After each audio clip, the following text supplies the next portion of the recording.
आवडली आम्हाला म्हैस, बोला किंमत. एकच सांगतो, 1,00,000 रुपये. 80,000 रुपये देतो. 80-82 काय नाही, तुम्हाला शेवट सांगतो, 95,000 रुपये असले तर घ्या, नाहीतर राम राम. तुम्हाला 90,000 रुपये देतो. मी तुम्हाला शेवट सांगायलो, 95,000 असले तर घ्या, नाहीतर तुम्हाला राम राम. 1 नंबर म्हैस आहे. आहे म्हैस चांगली आहे. म्हैस चांगली आहे म्हणून तर म्हणलं तुम्हाला. घ्यायचं असलं 95,000 घ्या. कोण 100 गिरायक आम्हाला असं बनू नका तुम्ही. सकाळपासून 10 गिरायक घेऊन गेले. आवडले घ्या, नाहीतर राम राम. कसं करताय?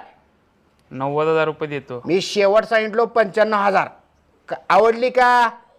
बोला व्यापारी. बरं झाला व्यवहार. हे घ्या 500 रुपये इसारात. राम राम. Okay done. मारा थाप. चला ओके झाला व्यवहार.